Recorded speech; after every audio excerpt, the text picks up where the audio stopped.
Hi guys, good morning. आप सभी साथियों का हमारे YouTube channel Education Tech Support पर हार्दिक स्वागत है। गाइज, आज आप लोगों के लिए एक बेहतरीन चैप्टर जिसका नाम विटामिन्स है, जो कि आपके कॉम्पिटिटिव एग्जाम में एक क्वेश्चन इस चैप्टर से ज़रूर पूछ लिए जाते हैं। तो चलिए आज के इस वीडियो में, इस चैप्टर में हम देखते हैं विटामिन्स के बारे में, और एक ही वीडियो में पूरा विटामिन्स आपका समाप्त हो जाएगा।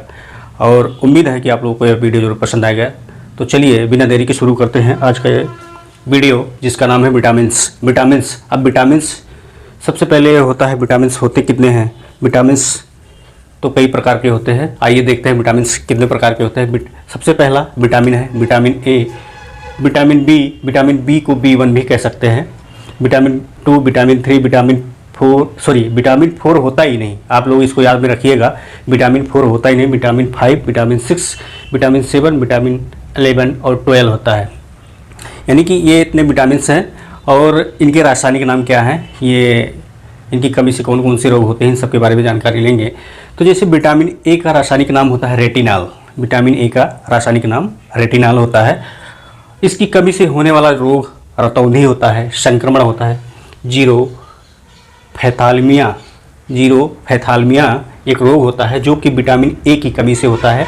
विटामिन ए की कमी से कौन सा? रतौंधी संक्रमण, यानी कि जो शरीर में संक्रमण इन्फेक्शन हो जाते हैं वो विटामिन ए की कमी से होता है। और जीरोफैथालमिया जो होता है एक रोग होता है, वो भी विटामिन ए की कमी से होता है। और इसके स्रोत, अब ये विटामिन ए का मुख्य स्रोत कौन कौन से हैं? इसमें है आपका अंडा, दूध, पनीर, हरी साग सब्जियाँ, मछली यकृत तेल, यानी कि मछली के यकृत का जो तेल होता है वो विटामिन ए में बहुत लाभदायक होता है। अब आते हैं विटामिन बी, यानी कि विटामिन B1 पे, जिसका रासायनिक नाम होता है थायमीन। इसकी कमी से बेरी रोग होता है। अब बेरी रोग क्या होता है, इसका पूरा हम एक्सप्लेनेशन हम नेक्स्ट वीडियो में करेंगे कि बेरी कैसे होता है और रतौंधी क्या है। इस सब का एक्सप्लेनेशन हम अगली वीडियो में करेंगे, लेकिन फिलहाल आप इनके बारे में थोड़ा सा जानकारी ले लीजिए। और इनका जो विटामिन B1 का जो स्रोत है, यानी कि कहाँ से प्राप्त होते हैं, उनके बारे में हम थोड़ा सा जानते हैं। ये बिना घुरी दाल, यकृत, अंडा, मूंगफली, तिल और सूखा मिर्च, इन सब से आपका विटामिन बी का स्रोत प्राप्त होता है, विटामिन बी प्राप्त होता है। फिर नेक्स्ट आता है आपका विटामिन B2, जिसका रासायनिक नाम होता है राइबोफ्लेविन। विटामिन B2 का रासायनिक नाम राइबोफ्लेविन होता है, जिसकी कमी से आपकी त्वचा का फटना, आँखों का लाल होना और जिह्वा का फटना, यानी कि कभी कभी आप देखते हैं ना किसी इंसान की त्वचा फट जाती, जीभ फट जाती है, वो किसकी कमी से होता है? विटामिन B2 की कमी से होता है। और उनकी आंखें लाल हो जाती है, इसकी कमी का कारण केवल विटामिन B2 है, जिसका रासायनिक नाम है राइबोफ्लेविन। और इसका जो स्रोत होता है, यानी कि ये प्राप्त कहाँ से होता है? ये प्राप्त होता है खमीर, कलेजी, मांस, हरी सब्जियों से। इनका जो मुख्य स्रोत है ये खमीर, कलेजी, हरी और मांस हरी सब्जियों से प्राप्त होता है। अगला नेक्स्ट आपका है विटामिन B3, जिसका रासायनिक नाम है निकोटिनेमाइड। विटामिन B3 का रासायनिक नाम है निकोटिनेमाइड, इसको नियासिन भी कहते हैं। ये इसकी कमी से जो रोग होता है पिलाग्रा, यानी कि जिसको त्वचा दाद कहते हैं, कभी हो जाता है ना किसी इंसान में त्वचा दाद, एक प्रकार का रोग होता है जो फैलता चला जाता है, उसको पिलाग्रा कहते हैं। इसको 4D सिंड्रोम भी कहा जाता है। ये किसकी कमी से होता है? आलू, मांस, मूंगफली, टमाटर, पत्तीदार सब्जियां खाने से इसका जो स्रोत होता है, ये जो पाया जाता है, जिसमें वो आलू, मांस, मूंगफली, टमाटर और हरी पत्तीदार सब्जियों में ये पाया जाता है। उसके बाद आता है विटामिन B5, जिसका रासायनिक नाम है पेंटोथेनिक अम्ल, यानी कि पेंटोथेनिक एसिड। और इसकी कमी से बाल सफ़ेद हो जाते हैं, मंदबुद्धि हो जाता है बालक, यानी कि इंसान मंदबुद्धि हो जाता है और बाल सफ़ेद हो जाते हो। किसकी कमी से होता है? विटामिन B5 की कमी से, जिसका रासायनिक नाम है पेंटोथेनिक अम्ल, यानी कि पेंटोथेनिक एसिड की कमी से इंसान का बाल जो है सफ़ेद हो जाता है और वो मंदबुद्धि हो जाता है। इसका जो मुख्य स्रोत होता है वो गन्ना, टमाटर, मूंगफली, दूध और मांस में ये पाया जाता है, विटामिन B5। उसके बाद आते हैं नेक्स्ट विटामिन B6, जिसका रासायनिक नाम है पायरिडॉक्सिन। विटामिन B6 का रासायनिक नाम है पायरिडॉक्सिन, जिसकी कमी से एनीमिया, त्वचा रोग हो जाता है। जिसकी कमी से क्या होता है? एनीमिया और त्वचा रोग हो जाता है। ये इसका मुख्य स्रोत क्या है? यकृत, मांस और अनाज। विटामिन B6 का रासायनिक नाम पायरिडॉक्सिन, जिसकी कमी से एनीमिया, त्वचा रोग हो जाता है। और ये जो इसका जो मुख्य स्रोत है यकृत, मांस और अनाज। फिर आता है नेक्स्ट आपका विटामिन B7, जिसका रासायनिक नाम है बायोटीन। विटामिन B7 का रासायनिक नाम बायोटीन होता है, जिसकी कमी से लकवा, शरीर में दर्द, बालों का गिरना, यानी कि जिसकी कमी से शरीर में दर्द होता है, लकवा मार देता है और बाल भी झड़ने चालू हो जाते हैं। ये विटामिन B7 की कमी से होता है, जिसका रासायनिक नाम है बायोटिन। ये इसका जो मुख्य स्रोत है मांस, यकृत, अंडा और दूध। इसका जो मुख्य स्रोत है मांस, यकृत, अंडा और दूध में पाया जाता है। उसके बाद आता है विटामिन B11। इसका रासायनिक नाम है फॉलिक अम्ल और इसकी कमी से एनीमिया और पेचिस रोग हो जाते हैं, जिसका मुख्य स्रोत है दाल, यकृत, सब्जियां, अंडा, सेम। उसके बाद नेक्स्ट और वेरी इम्पोर्टेंट विटामिन B12। ये कभी कभी नहीं, बार बार कई बार एग्जाम में पूछा भी जाता है, जिसका रासायनिक नाम है साइनोकाबालामिन।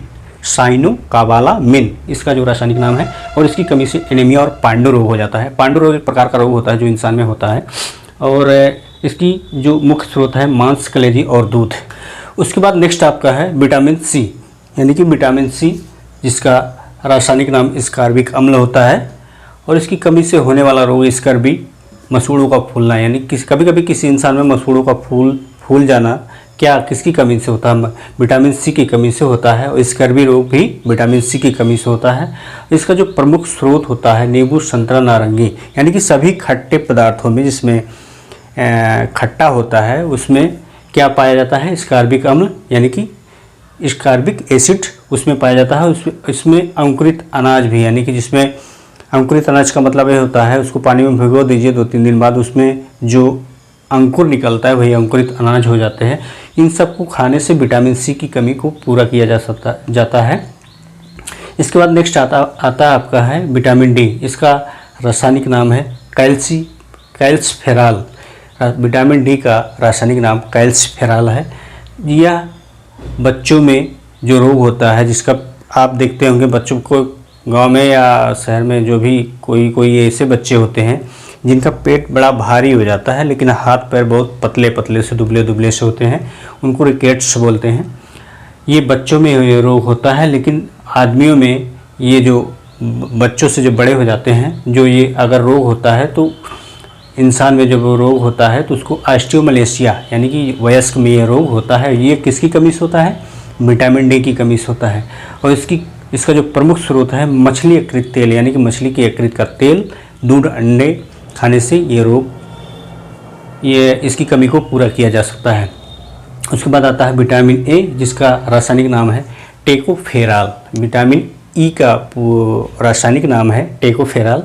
ये जनन शक्ति का कम होना, यानी कि जो जनन शक्तियाँ होती है इंसान में उसकी कमी में लगातार कमी होती चली जाती है विटामिन A की कमी से। ये इसका जो मुख्य स्रोत होता है पत्तीदार सब्जियां, दूध, मक्खन, अंकुरित गेहूं और वनस्पतिक तेल, इनकी मुख्य स्रोत है विटामिन A के। और लास्ट में आपका आता है विटामिन K, जिसका रासायनिक नाम है फिलोक्विनोन। विटामिन K का रासायनिक नाम फिलोक्विनोन है।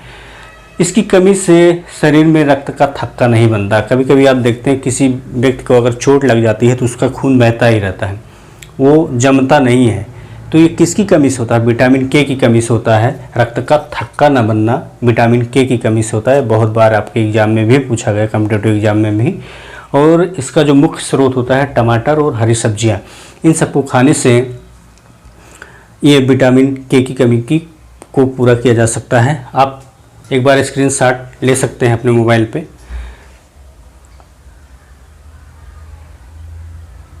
हमें उम्मीद है कि आप लोग स्क्रीनशॉट जरूर ले लिए होंगे इसका, चूँकि एक ही बार में आप सबका रासायनिक नाम, कौन सा रोग और प्रमुख स्रोत, ये सब आपको मिल जाएंगे, आपको खोजने की ज़रूरत नहीं पड़ती है।